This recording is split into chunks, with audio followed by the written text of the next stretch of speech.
తొగుట పీఠాధిపతి శ్రీ మాధవానంద సరస్వతి శుక్రవారం రోజున వేములవాడ శ్రీ రాజరాజేశ్వర స్వామి వారిని దర్శించుకొని ప్రత్యేక పూజల్లో పాల్గొన్నారు. స్వామీజీ రాక సందర్భంగా ఆలయ అర్చక సంఘం ఆధ్వర్యంలో ఘనంగా ఆయనకు స్వాగతం పలికారు.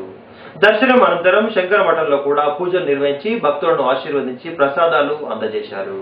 కార్యక్రమంలో మున్సిపల్ వైస్ చైర్మన్ ప్రతాప రామకృష్ణ, డాక్టర్ మధు రాధాకిషన్ తో పాటు అర్చకులు ఉన్నారు.